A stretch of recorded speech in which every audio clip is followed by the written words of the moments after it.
A good day to you all. I'm very glad to be able to be present virtually in this event and to greet Annik in the feast of her retirement. Annik, who has been one of the first and most important people that helped me introduce NVR into Belgium and the Netherlands too. I would like to give you a vision of our challenge in a nutshell. Can we describe what we are doing, let's say, while standing on one leg in a few minutes? That's what I'm going to try to do. I think that the reason NVR has received such acceptance, has had such an echo in so many countries, is that somehow we've been able to answer the massive challenge that parents and also teachers have in our generation. It is a unique challenge. There was nothing like this in world history, because never before were children so much bombarded by temptations, by dangers, by problematic influence as they are today.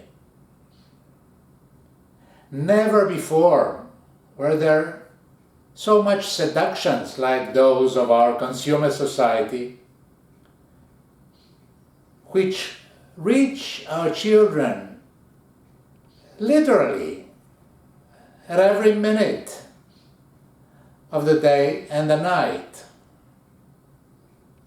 Not only in person, not only through the stores, not only through their friends, but also through the screens, the TV, the movies, the internet, the smartphone. In the middle of the night, they look, I can do this, I want this, why not this? The children are so much bombarded. And exactly at this period, when this flood, this torrent of temptations threatens to sweep them off, exactly at this period, we have a situation in which the possibilities of hiding themselves, the possibilities of ducking under the parental radar are infinite. Because the modern city is infinite in its hiding places. Children can disappear as they never could before. And exactly at this time, when the dangers abound and when the possibilities of plunging and disappearing from the parental view are so large, exactly at our time, we have developed an ethos of the private sphere. Privacy has become a sacrosanct value in our society. Each parent has that experience of being paralyzed, of feeling paralyzed, when the child says, "This is my room, get out of my room." What? Are you daring to look at my smartphone? You're invading my privacy. Those are my friends. You can touch my friends. Mine, this privacy value has become so absolute that it turns into a total shield for the child, even when he engages in dangerous behaviors. So we have this flood of temptations. We have those enormous possibilities for the child to hide himself, to disappear from view. And exactly at this period in history, the parent standing has been weakened by a series of social, cultural factors. Never before have parents been so isolated. Why is isolation so problematic in our period? First of all, because the extended family is shrunk, has diminished. Okay, the influence of grandparents, uncles, aunts, cousins has diminished. In the past, children belonged to the extended family. They do not anymore. Families have become very small and self-enclosed. Very small. Also, the rate of divorce has surged in incredible ways. Now, in some sectors of society, we have 30–40% rate of divorce. The rate of single parents has gone up tremendously. Family is shrinking. This weakens the parents a lot. And the family not only shrinks, but is more and more enclosed in its own apartment. What happens in our house is nobody else's business. This is our secret. The secrecy is the other side of the privacy value. Everyone is enclosed in his own bubble. And that's not the only source of parental weakening. Parents are also weakened because the means of authority that once they were expected, of course allowed to exercise, are not so any longer. Our society has criticized, with justice, the authority forms of yore, and have actually denuded the parents from many of the means, and teachers of course, that they used to utilize in the past. Like, well, there are many. Not only the means, like physical punishment, the use of power, but also the fundaments of the authority of yore are no longer accepted. We all know that the authority of yore was based on distance. The authority person, the father, the teacher, should be far away. The child should look at him from far and from below. He was as if it were in a pedestal. We all know that the authority of yore was based on a total drive for control, and its aim was achieving obedience. We don't accept that any longer. We don't accept the distant thing any longer. We want to be close to our children. We want to be present in their lives. We don't want them to be obedient. We want them to cooperate. We want them to have autonomy. Then the authority of yore was rigidly hierarchic. It was a pyramid. The person at the top, be it the parent or the teacher, did not owe any explanations to anybody. You don't put your nose in what I'm doing in my house or in my class. We don't accept that anymore. We don't accept this immunity to critique, because we saw that many parents and many teachers abused their authority. And we know how much damage can be done. So society today demands transparency. Society demands the right to put their nose in what is happening in the home, in the class, particularly when there are signs that things are not going well. So the parents have been denuded of the basis of their authority, but this hasn't been replaced by anything. They haven't received other means. Everything is unclear. Parents now fear that they walk on shifting sands. Their mission has lost its target, its goal, its clarity. In the past, it was clearer. What's the mission? What is the duty of a parent? To take care of the needs of their child, of the physical needs of their child, and to prepare them for life, to teach them the difference between good and evil, and to help them get a way of winning their bread. That was it. If you do that, you are a good parent. If the child turns out problematic, you're not guilty. You're not responsible. Nobody in the past would think that Geppetto was responsible for what happened to Pinocchio. Pinocchio got into trouble because of his own curious and active character and because of bad influences. Geppetto was guilty, was responsible for that. Who would say that? That's absurd.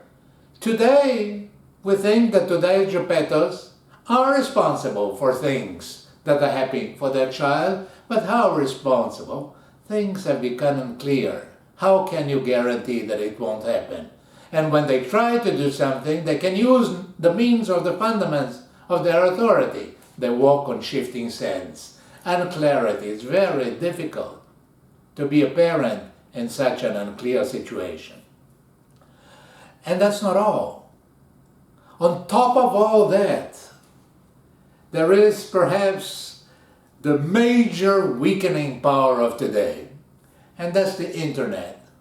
Why is the internet such a weakening factor insofar as parents and teachers are in question, are regarded? Because in the past, the parent and the teacher was the representative of wisdom, of knowledge.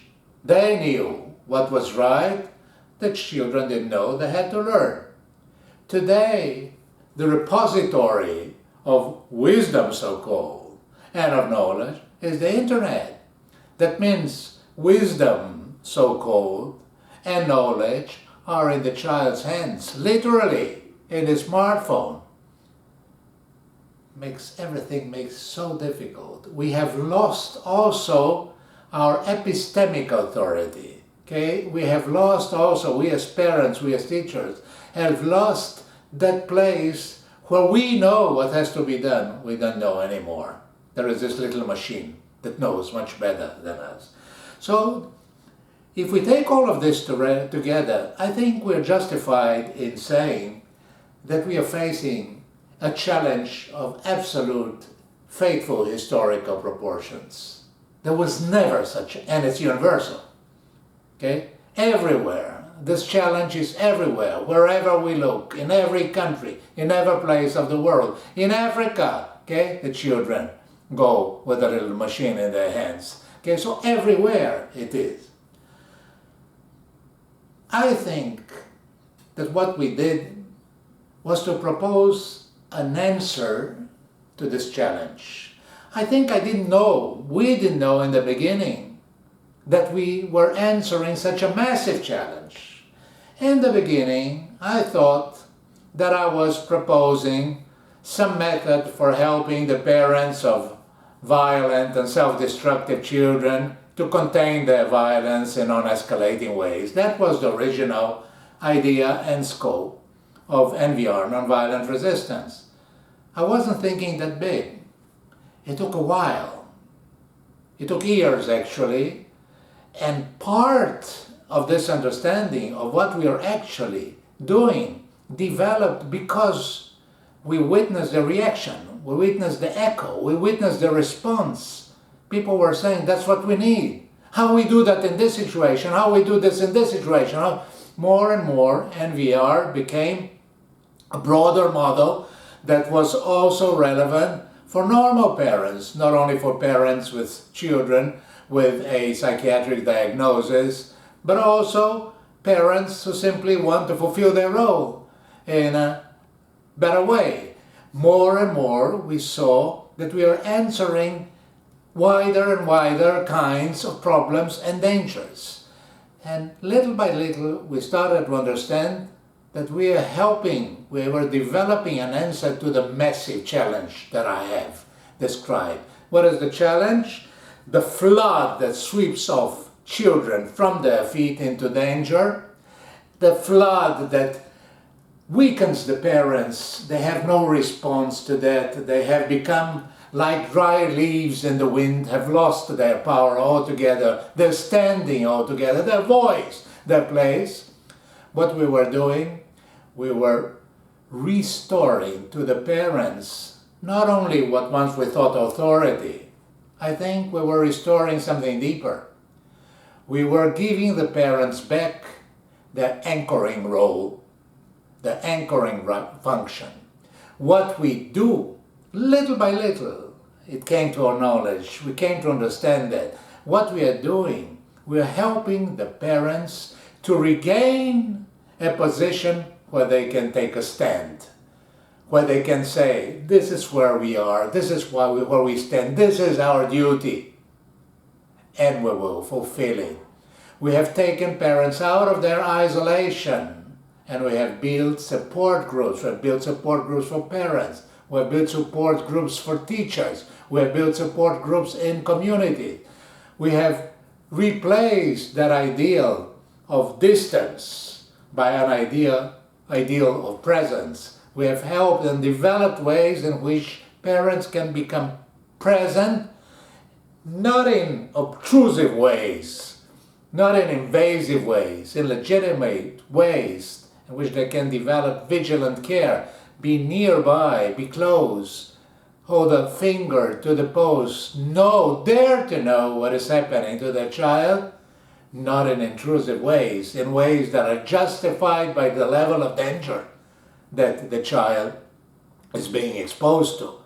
There will be only more vigilant care when there is more danger. There will be less vigilant care when there's less danger. So we make this legitimate. We have developed good ways of creating transparency. Transparency in the support group that legitimizes the parents' efforts and that offers help to the child. It is a support group that gives the child an invitation to belong. So this is the anchor. Why the support group is an anchor? The support group is an anchor because, the anchor can only stop the ship because of its hooks, because of its crotchets. With one crotchet alone, the isolated parent, they cannot do much. Why? Because then the current comes from another side and the anchor is no more. You have three. Okay, you have supporters. You're held up together. You have presence. You're like an anchor added there. You hold your own. And then little by little we understand that this anchor image is not only the answer to the temptations of violence, of drugs, of the internet, of bad company, but also to another kind of current, to another kind of torrent, the torrent of anxiety, the flood of anxiety. We saw and we understood in our work with the parents of anxious children that also there, the parents were being swept away. They were being swept away by the child's fears. The child felt afraid. The parent was afraid too. The parent also was swept away by the child's fears, multiplying the child's fears, because the child will say, if the parents are afraid, then I have even more reason to be afraid.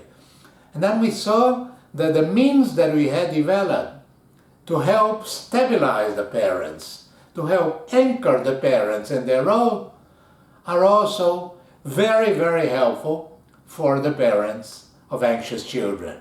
Okay, the work that I did together with Eli Leibovich has shown that stabilizing, anchoring the parents in the face of the child's sweeping anxiety is the best way to help the child cope with his anxiety. So what we had in the end is one image of all our efforts, of everything that we are doing. What is the image? The sweeping flood and the anchoring function. I think that this image synthesizes everything we have done, developed, and written. Thank you very much.